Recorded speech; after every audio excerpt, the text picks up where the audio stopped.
বন্ধুরা সবাই কেমন আছো? বন্ধুরা আজকে তোমাদের আপন মায়ের পুকুরে ছেলের ঠাকুর ডুবানো নিয়ে অসাধারণ একটি সত্য ঘটনা বলবো। গল্পটি শেষ পর্যন্ত শুনলে তোমরা বাধ্য হবে হাতের কাজ করতে। না হলে সবাই আমাকে কাজ করে দিয়ে যাবে, আমি বাধা দেব না। আকাশী নীল টি-শার্ট পরে আমার গা ঘেঁষে দাঁড়িয়ে আছে আমার ছোট বোন কান্তা। আমি মুখ তুলে বলি বসে আছি, বৃষ্টি দেখছি। তা আমি দেখছি ভাইয়া, কিন্তু তোমাকে খুব বিষণ্ণতা একাকিত্বের ভেতর ডুবে থাকা মনে হচ্ছে। তোমাকে আমি অনেকবার বলেছি জলি আপার আহ্বানে সাড়া দাও। জলি আপা তোমার জন্য পাগল। দুইজনে বসে বৃষ্টির খেলা দেখতে খুব মজা পাবে। কান্তা আমার 2 বছরের ছোট, ভীষণ চট্টে হাসি খুশি মেয়ে, পাতলা গড়নের লিকলিকে শরীর, যেমন সুন্দরী তেমন লেখাপড়াতেও খুব ভালো। আমি জীবনেও কান্তার সাথে কথায় জয়ী হতে পারি না। কান্তা কথার সাথে কথা মিলিয়ে খুব সাবলীলভাবে কাবু করে দেয়। আমাদের মাঝে খুব মিল, ভাই বোনের সম্পর্ক হলেও তুই তুকারি সম্পর্ক। বাহিরে গেলে কেউ বুঝতেই পারে না যে আমরা ভাই বোন, সবাই মনে করে বন্ধু। কান্তা জলিকে খুব ভালোবাসে, তাই কান্তার আশা আমি জলির সাথে প্রেম করি। জলিও অনেক দিন যাবৎ আমার সাথে সম্পর্ক করতে চেষ্টা করে যাচ্ছে। আমি প্রায় 1 বছর নেশায় আসক্ত ছিলাম। কান্তার কারণেই আমি সেখান থেকে ফেরত এসেছি। কান্তা আমাকে খুব ভালোবাসে। মা আমার নারী আন্দোলন করে, যা আমার পছন্দ নয়। নিজেকে প্রচার আর প্রসার করায় আম্মা খুব ভালোবাসে, তাই নিজের টাকা খরচ করে আন্দোলন করে, কিন্তু নিজের অনেক ভুল নিজেই দেখে না। সন্তানের উপর অধিকার আছে, তবে তাদের দেখার সময় উনার নাই। আমরা ভাই বোন ছোট থেকেই কেয়ার করি না আম্মাকে। আব্বা খুব ব্যস্ত ব্যবসায়ী মানুষ। তিনি আমাদেরকে টাকা দিলেই সব দায়িত্ব শেষ, এমন ধারণা পোষণ করেন। দেশ বিদেশ ঘুরে বেড়ায়। মা বাবার মধ্যে তেমন কেমিস্ট্রি আছে বলেও মনে হয় না। আমরা দুইজন নিজেদের ভুবন সাজিয়ে রেখেছি। আড্ডা মারা, বাহিরে যাওয়া, ঘুরে বেড়ানো সব আমরা একসাথেই করি। কান্তা আমার ঘাড়ে হাত রেখে বলে, ভাইয়া জলি আপা খুব ভালো মেয়ে, তোমাকে সুখী রাখবে। হ্যাঁ বলে দাও। আমি ফোন করে দেই, দেখবে এই বজ্রপাতে কাক ভেজা শরীর নিয়ে তোমার কাছে হাজির হয়ে যাবে। কাকা ভেজা শরীর দিয়ে আমি কি করব? কি বলো ভাইয়া? মোস্ট রোমান্টিক দৃশ্য হল মেয়েদের ভেজা শরীর। তুই এত কিছু জানিস কি করে? কেন ভাইয়া, আমি কি ফিডার খাই? আমি এখনো বাচ্চা নাকি? তুই কি কারো জন্য ভিজিস নাকি? ভাইয়া, সিরিয়াল আছে না? তুমি শুরু করলে আমি চেষ্টা করতাম। তোমার জন্যই আমি কিছু করতে পারছি না। তোরে কে বাধা দিচ্ছে?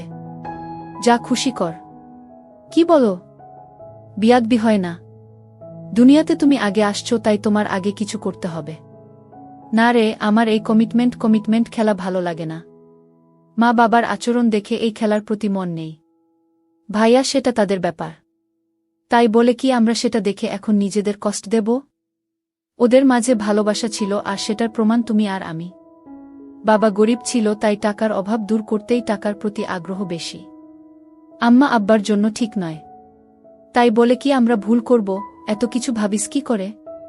তোর কেউ থাকলে বলো, বিয়ে দিয়ে দেই। ভাইয়া, আমি তোমার চিন্তা করি। তুমি এত হ্যান্ডসাম একজন মানুষ, আর তোমার গার্লফ্রেন্ড নাই। কি করে হয়? তোমার দিকে সব মেয়ে চেয়ে থাকে হা করে, তুমি কি জান? তাই তুই কি এই সব দেখে বেড়াস নাকি? আমি হয়তোবা দেখতে ফানি কার্টুন, তাই সবাই দেখে। না ভাইয়া, তুমি ফানি না, তুমি তাদের কাছে হানি। ওরা তোমায় দেখে দেখে গিলে খায়। যা কি বলছিস? ভাইয়া, তুমি আসিলেই খুব হ্যান্ডসাম, কিন্তু সেই ফিগারটাকে কাজে লাগাচ্ছ না। ইচ্ছা করলে অনেক মজা করতে পারো। কি করে? একটু এফোর্ট দাও, দেখবে প্রতিদিন তুমি বেড ডেটিং করতে পারবে। তুই কি করছিস নাকি এসব? আমি কোথায় পাবো? কেউ আমাকে পছন্দই করে না। সব সময় তোমার সাথেই থাকি। অপরিচিত সবাই মনে করে তুমি আমার বয়ফ্রেন্ড। ভাই বোন হলেও তো আমরা ফ্রেন্ডের মতোই চলি। ফ্রেন্ডের মতো, কিন্তু বয়ফ্রেন্ড না ভাইয়া। তবে তুমি আমার ভাইয়া না হলে জোর করে হলেও তোমাকে বয়ফ্রেন্ড বানিয়ে নিতাম। যে কোনো মেয়ে তোমার জন্য পাগল হবে ভাইয়া, বলে আমার পেছন থেকে আমার গলা পেঁচিয়ে ধরে। আমি বাধা না দিয়ে বসে থাকি। আর কান্তা আমার বুকে হাত বুলিয়ে দিয়ে বলছে, জলি আপা তোমার এই সুটাম দেহের পাগল ভাইয়া। হাত বাড়িয়ে দাও, এনজয় করো। কান্তার হাত যেন থামছেই না। আমার শরীরে তৈরি হচ্ছে এক ধরনের কেমিস্ট্রি। চোখ বন্ধ হয়ে আসছে আরামে। আমি হাত ধরে ছাড়ানোর চেষ্টা করে বলি, কিরে তোর কি হয়েছে? তুই কি জলি হয়ে গেছিস নাকি? যেভাবে হাত দিচ্ছিস যেন তুই নিজেই জলি। কেন ভাইয়া, আমাকে কি জলি আপা মনে হচ্ছে? আমি তো জলি আপারও মতো না। কে বলছে তুই অনেক সুন্দরী? কে আছে তোর মতো এত সুন্দর? আমি যদি তোমার বোন না হতাম তুমি কি আমার সাথে প্রেম করতে? অবশ্যই করতাম। তোর মতো রূপবতী রাজকন্যা পাওয়া ভাগ্যের ব্যাপারও।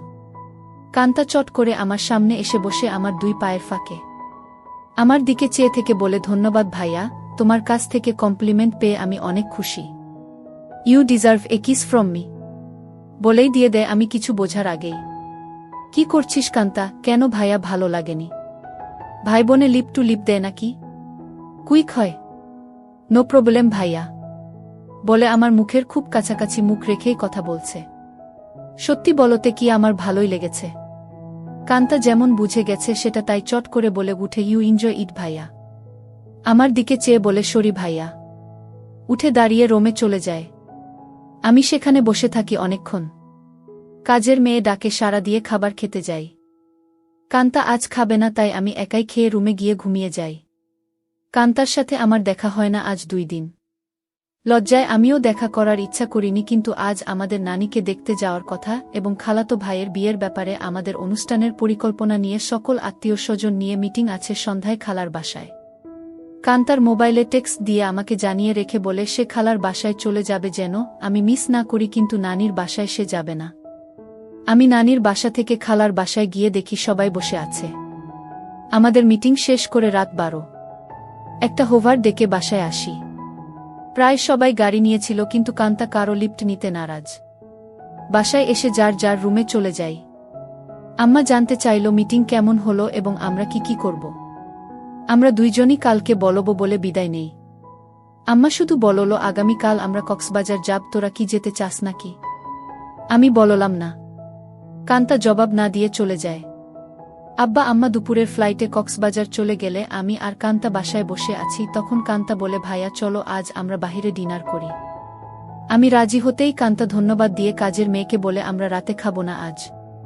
তুই ইচ্ছা করলে ছুটি নিতে পারিস। কালকেও আমরা থাকব না। আমাদের আগেই কাজের মেয়ে চলে যায় তার স্বামীর বাসায়। আমরা বিকালে বাহির হই ডিনারের জন্য। কান্তা ইচ্ছা করে খুব সুন্দর একটা ড্রেস পরে। দেখতে খুব সুন্দর লাগছিল। ড্রেস দেখে কেউ বলবে না আমি তার ভাই। ভাইয়ের সাথে ডিনার করতে যাচ্ছে। কান্তার চেয়ে থাকা যেন আমার ভালো লাগছে না। কি যেন সে বলতে চায়। কি যেন লুকিয়ে আছে কান্তার ভেতরে। ভাইয়া তুই আমার প্রতি রেগে আছিস। সেটা কিন্তু একটা ফান ছিল। কেমন করে যেন একটু বেশি হয়ে গেল, তাই না? সরি ভাইয়া, বাদ দে সেই কথা। আমরা তো ভাই বোন, কিন্তু বন্ধুও বটে। আমরা ডিনার করে রাত 10টায় আমরা বাসায় চলে আসি। কান্তা ড্রেস চেঞ্জ করে নিচে টিভি দেখতে আসলে দেখে আমি বসে আছি। ভাইয়া চেঞ্জ করে আস, মুভি দেখব। আগামীকাল কয়েকজনকে ডেকে নিয়ে পার্টি দেব। কি বলো? বেশি না, তুই যাকে ইচ্ছা বলে দিস আসতে। আমি রাজি। যেন ওসব জিনিস না আনে। আমি একটা শর্ট পরে নিচে এসে একটা হিন্দি মুভি দেখছি। কান্তাও শর্ট পরা। মা বাবা না থাকলে আমরা প্রায় সময় তা পড়ি। অনেকক্ষণ কান্তা কোনো কথাই বলেনি। অন্য সময় মুভি পছন্দ না হলে বা সাউন্ড বেশি কম নিয়ে ঝগড়া করে। আমি প্রথম কথা বলি, কিরে কান্তা কফি খাবি? দাঁড়াও ভাইয়া, আমি বানিয়ে নিয়ে আসি। বলেই কিচেনে চলে যায় এবং কেটলিতে পানির সুইচটা দিয়ে অপেক্ষা করে। আমিও গিয়ে পাশে দাঁড়াই আর বলি, তোর মন খারাপ নাকি? কিছু তো বল। না ভাইয়া, আমার সেই ভুলের জন্য খারাপ লাগছে। কি যে বলিস, কি হয়েছে? আমি কিছু মনে করি নাই। ভালোই লেগেছে। ভালোই লেগেছে কথাটা বললাম কারণ কান্তা যেন সহজ হয় একটু। তোমার ভালো লেগেছে? তা আমি তখনই বুঝেছিলাম। কফি নিয়ে আমরা সোফায় পাশাপাশি বসে টিভি দেখছি। কান্তা আমার গাড়ে মাথা রেখে বলে, ভাইয়ে তুমি আম্মা আব্বাকে বলে আমাকে বিয়ে দিয়ে দাও। এত তাড়াতাড়ি বিয়ে করতে চাস কেন? আমি না ভাইয়া, তুমিও করো। আমাদের তো আর লেখাপড়া করে চাকরি করতে হবে না। তাহলে এনজয় করি। কি বলো? দেখলে না তুমি আমার সাথেই কি মজা পাইলে। ভাবি হলে তো আরো পেতে নাকি? কেন? ভাবির কি 2টা মুখ? আলাদা মজা লাগতো। আরে না ভাইয়া, মুখ একটা, জিহবা একটা ছাড়াও মজা লাগার আরো জায়গা আছে। আর সেদিন তুমি আমাকেই ভাবি মনে করে তোমার হাত অন্য জায়গারও খোঁজেছিল। কান্তা আমার কুলে মাথা রেখে বুক চেতিয়ে শুয়ে পড়ে। বলছি জলি আপাকে কালকে ডাক দাও আর ইচ্ছে মতো হাতাও। অনেক বড় বড় আছে জলি আপারগুলো, আমার এত বড় দরকার নাই, ছোটই ভালো। ছোট ভালো বলে আমার গুলির দিকে কুনজরে দেখছ কেন? কি বলছিস? আমি কুনজরে দেখছি তা তুই কি করে বুঝলি? ভাইয়া আমার মাথার নিচের থেকে সংকেত দিচ্ছে। আমি টের পাচ্ছি বলেই হা হা করে হেসে উঠে বসে আর বলে, ভাইয়া আমি এখন জলি আপাকে ফোন দেই। এই ধূপসি মোটা জলি আমার লাগবে না। তোমার কি আমার মতো শুকনা কাঠ পছন্দ? তবে জলি আপা কিন্তু এক্সপার্ট, শুনেছি খুব আনন্দ দেয়। আমাকে অনেক কিছু শিখিয়েছে বলে আমার চোখে চোখ রেখে কেমন একটা ইশারা দেয় আর বলে, তুমি কিন্তু আমার বুকে হাত দিয়েছিলে ভাইয়া সেদিন। কি করছিস কান্তা? তোর কি লজ্জা নাই? কান্তা আজবসব কাজ করতে লাগল। আমি বললাম, কান্তা তুই কিন্তু অনেক দূর চলে যাচ্ছিস। ভাইয়া আমি অনেক দূর যাচ্ছি না ভাইয়া, এই মুহূর্তে আমার ভালো লাগছে তোমার জিনিসটা ধরে রাখতে, আর সেটাই সত্য। প্লিজ বাধা দিও না। কান্তা তুই আমার ছোট বোন, খুব আদরের। আমি চাই না সামান্য একটু ভুলের জন্য আমাদের জীবন নষ্ট হোক। ভুলের মাঝে আমরা বেঁচে থাকি। ভাইয়া আমাদের সম্পর্কে ফাটল ধরবে না। কান্তা এইসব তুই শিখলে কোথায়? ভাইয়া বয়স হয়েছে, মুভি দেখি আর আমার কাছে রাবারের একটা আছে, সেটা দিয়ে প্রতিরাত প্র্যাকটিস করি। সব শিক্ষার বড় শিক্ষা হলো সেটা। সব মেয়েদেরই বিয়ের আগে এই শিক্ষা অর্জন করা উচিত। অনেকক্ষণ আমাদের মাঝে কোনো কথা নেই, শুধু একে অপরের শ্বাসরুদ্ধকর মুহূর্তকে এনজয় করি। এত সুখ এত আয়েশ জীবনে পাই নাই।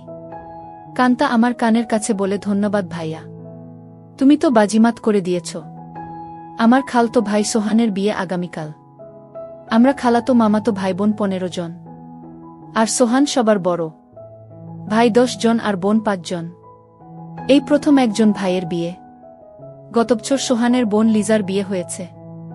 অনেক আনন্দ ফুর্তি করেছি আমরা। কান্তা আর লিজা আমাদের সকল ম্যানেজমেন্টের দায়িত্ব নিয়েছে। খুব ব্যস্ত। আজও সকাল সকাল চলে গেছে।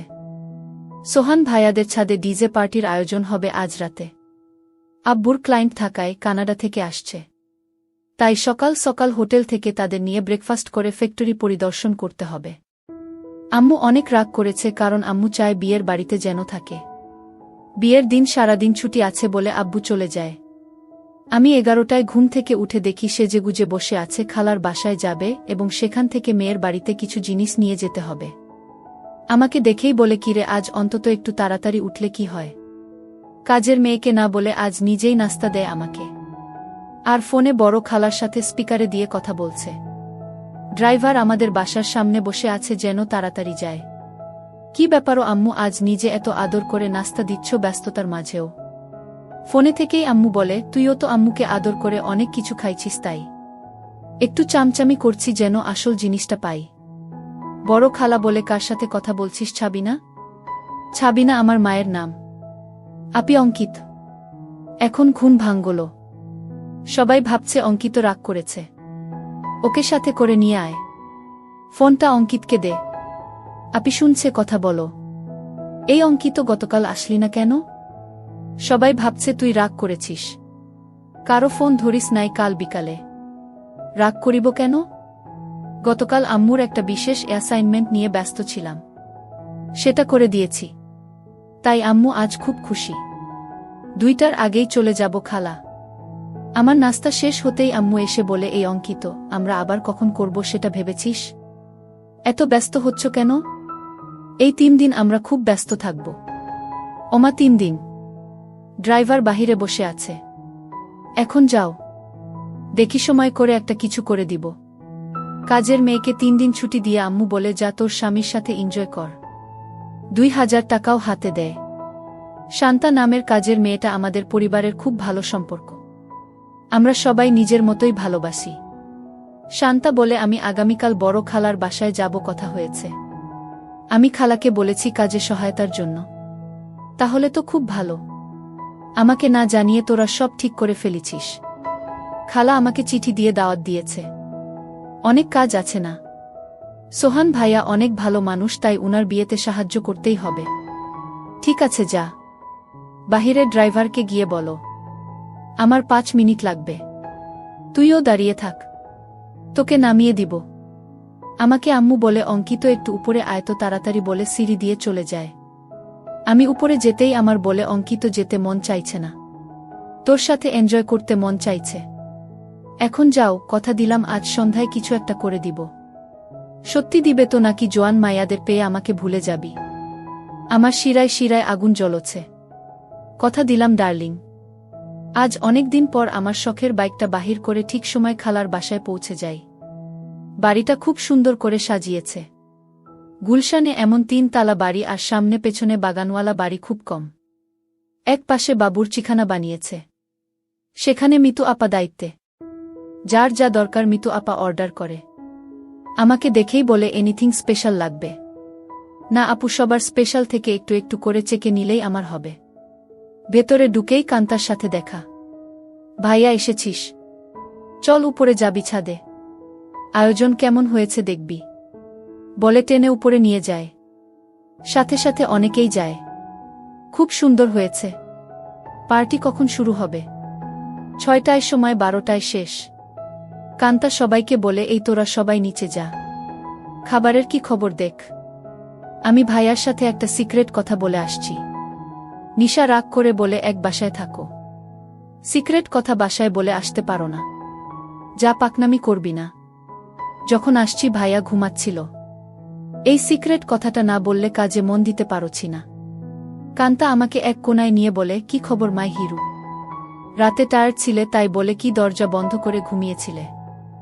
সকাল থেকে ছটপট করেছি, জানি তুই ডিস্টার্ব করবি তাই বন্ধ করে দিয়েছিলাম ভালো ঘুমের জন্য। ভাইয়া আমরা 1 বোতল শরাব নিয়ে আসছি, রাতে খাবো। খাবি নাকি? দেখা যাক। কান্তা মুচকি হাসি দিয়ে চলে যায়। জমে উঠেছে আমাদের ডিজে পার্টি। সোহানের চোখে মুখে আনন্দ। 3 বছরের প্রেমিকা তিন্নি বউ হয়ে ঘরে আসছে। মা বাবা ভাইবোন বন্ধুবান্ধব মিলিয়ে প্রায় 15 জন মানুষ ছাদে খাচ্ছে, গল্প করছে, মিউজিক শুনছে, ড্যান্স করছে। আমার কাছে এই সব আনন্দ খুব বাড়াবাড়ি মনে হচ্ছে। অয়থা টাকা পয়সা নষ্ট। দেশে অনেক গরিব আছে, সেই দিকে খেয়াল রাখা উচিত আমাদের। আমি কথা প্রসঙ্গে সোহান ভাইয়ার সাথে শেয়ার করি। সোহান ভাইয়া উঠে দাঁড়িয়ে মাইকের কাছে চলে যায় এবং মাইক হাতে নিয়ে বলে, লেডিস অ্যান্ড জেন্টস, আমার ছোট ভাই অঙ্কিত এইমাত্র আমাকে বলল ওর কাছে এই পার্টি খুব বাড়াবাড়ি মনে হচ্ছে। অয়থা আমরা টাকা পয়সা খরচ করছি। অঙ্কিতের কথাটা আমার ভালো লেগেছে। আমি আমার ব্যক্তিগত ফান্ড থেকে 5 লক্ষ টাকা আমার খালা ছাবিনার মাধ্যমে গরিব অসহায় মহিলাদের সাহায্য করব। সবাই হাত তালি দিয়ে সোহান ভাইয়ার চেয়ে আমাকেই বেশি ধন্যবাদ জানায়। আম্মু আমার কাছে এসে বলে অনেক খুশি হয়েছি। আরও বেশ কয়েকজন এই ফান্ডে দান করেন। প্রায় 30 লক্ষ টাকার প্রমিস হয়। আম্মু মাইকে গিয়ে সবাইকে ধন্যবাদ জানিয়ে বলে কি করে সঠিকভাবে এই ফান্ড ভালো কাজে ব্যবহার হয় সেই জন্য অঙ্কিত সোহান আমার সাথে কাজ করবে। সোহান ভাইয়া আমাকেই দায়িত্ব দিয়ে দেয় যেন আম্মুর সাথে কাজটা সঠিকভাবে করি। আম্মু আবার আমার কাছে এসে বলে আর দেরি সহ্য হচ্ছে না। আম্মু পাগল নাকি তুমি? কান্তা আমাদের পাশে এসেই বলে কি খবর ভাইয়া? আম্মুর নতুন পার্টনার হয়ে গেলে। আমি কান্তাকে বলি তুই ইচ্ছা করলে আমাদের পার্টনার হতে পারিস। বিনিময়ে কিছু দিতে হবে নাকি? আমাকে কিছু দিয়ে দিস হয়ে যাবে। এই কথাই তো আম্মু বলছিল আর তুই চলে আসলি। দিয়ে দিব, নিয়ে যেও, পার্টনার হতে চাই বলে চলে গেল। আম্মু আবার বলে এই অঙ্কিত কিছু বলো না, আমার এখন চাই। এখন কোথায় কি করে হবে? শত শত মানুষ। আমি জানি না, তুই একটা কিছু কর, নয়তো সবার সামনে খুলে ধরব কিন্তু। আম্মু কথা শেষ করতে না করতেই ফোন বেজে উঠে। আম্মুর খুব ঘনিষ্ঠ বান্ধবীর স্বামী কার অ্যাক্সিডেন্ট করেছে। আম্মুর সাহায্য চায়। আম্মুর পরিচিত হাসপাতালে আছে। ওদের অবস্থা তেমন ভালো না। আম্মু সবার কাছে বলে কিছুক্ষণের জন্য যেতে চায়, সাথে আমাকেও নিয়ে যেতে চায়। সবাই তাড়াতাড়ি চলে আসার কথা বলে দেয়। কান্তা আমার পাশে এসে বলে ভাইয়া কি খবর? আম্মু দেখি তোমাকে ছাড়া এখন চোখে পথ দেখে না। কি ব্যাপার? আম্মু কান্তাকে বলে তুই যদি যেতে চাস চল আমাদের সাথে। না আম্মু, তোমাদের ডিস্টার্ব হবে আমি গেলে। আমি এখানেই আছি। সোহান ভাইয়ার ড্রাইভার আমাদের নামিয়ে দেয় হাসপাতালে। আম্মু ডাক্তারের সাথে দেখা করে বলে উনি আমার রোগী। আপনারা চিকিৎসা করুন, টাকা পয়সা আমি দেখব। আম্মুর বান্ধবী শিলাকে সান্ত্বনা দিয়ে বলে চিন্তা করিস না, ঠিক হয়ে যাবে, তোরা কোনো টাকা দিস না, আমি পরে এসে সব ঠিক করব। তোর কাছে টাকা না থাকলে বলিস। সোহানের বিয়ে বাসায় বহু মেহমান আমার জন্য অপেক্ষা করছে, আমি এখন যাই। আমরা একটা ট্যাক্সি করে সোজা আমাদের বাসায় চলে আসি। আমার রুমে ঢুকে আম্মু বিছানায় গিয়ে আমাকে বলে, কই তুই আয়, আমাদের হাতে সময় নাই, মাত্র 1 ঘন্টা সময়।